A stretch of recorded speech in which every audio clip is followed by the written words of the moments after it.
Thank you. Good evening. My name is Miriam Malka Frankel.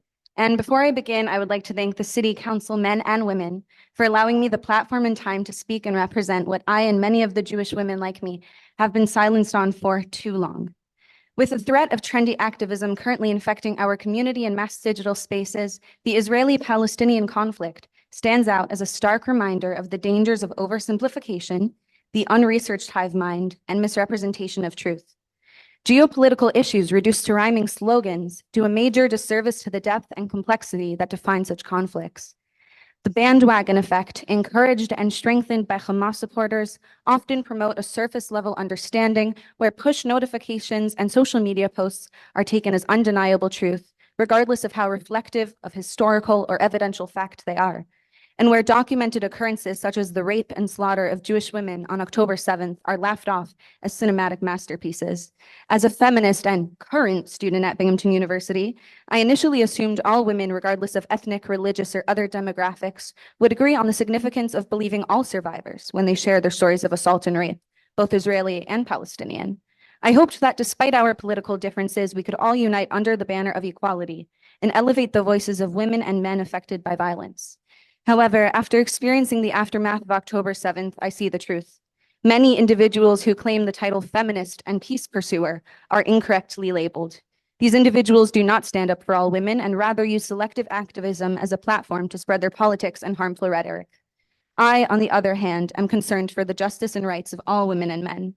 As a woman, a Jew, a descendant of Holocaust survivors, and a descendant of survivors of millennia of discrimination and persecution banned from Judea and Eretz Yisrael, I feel for the Palestinians. I pray for their safety in the same breath that I pray for my family, the Jews and Israeli citizens of all religions' safety. I am sure everyone here is hoping to shed light on the inequities Palestinians face during this conflict. However, the blame pro-Palestinians place is on the wrong shoulders. Eretz Yisrael, Israel in English, did not cause this mess. Hamas and their extremist allies are the guilty ones. The ceasefire people call for existed prior to October 7th and is a ceasefire that Hamas violated by murdering, raping, and torturing over 1,000 individuals like me simply over their ethno-religion. As a woman who has both suffered assault and anti-Semitism, I intimately know how hard it is never to get justice like the victims of October 7th, for people to discredit you and illustrate narratives that frame victims as provocative and deserving of their pain. They often choose to forgo factual evidence and paint a picture that best serves their objective, just like these speakers and other individuals have. Their remarks are not the first to do this, and regrettably, I believe they won't be the last. Numerous documented cases illustrate the tragic reality faced by Palestinian and Israeli women at the hands of Hamas. There are videos displaying Hamas's celebrations following the rape and murder of my people and the parading of their brutalized bodies around as trophies. Does this sound like a group who will observe a ceasefire to you? Prior to writing this remark, I rewatched all the footage streamed by Hamas operatives, and what I witnessed was sheer brutality, genocide, and hate. I read how bullets were found in the breasts and genitals of Jewish Israeli women, and semen was found on their person as well. Please watch these videos before denying a truth proven time and time again, or passing an item of legislation that can further harm the survivors and their families with deceptive labeling as a legislation for peace. Advocating for a ceasefire that existed and was violated by Hamas over and over again since October 7th is a testament to how the amendment of free speech has been misconstrued by the masses as an invictus of hate speech.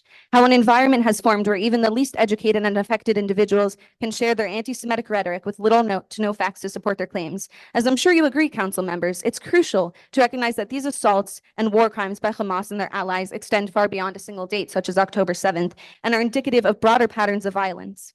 The idea that many pro-Palestinian groups call Hamas member martyrs and do not condemn their actions is mind-boggling. You have 1 minute left. Where was the ceasefire when Liri Albag was kidnapped from Israel by Hamas and her, among many other women such as Noah Argamani, Karina Ariev, and Agam Berger, witnessed or experienced themselves raped by multiple Hamas members? These innocent people are still held captive in Gaza, and not condemning this action is a disgrace almost as strong as committing it.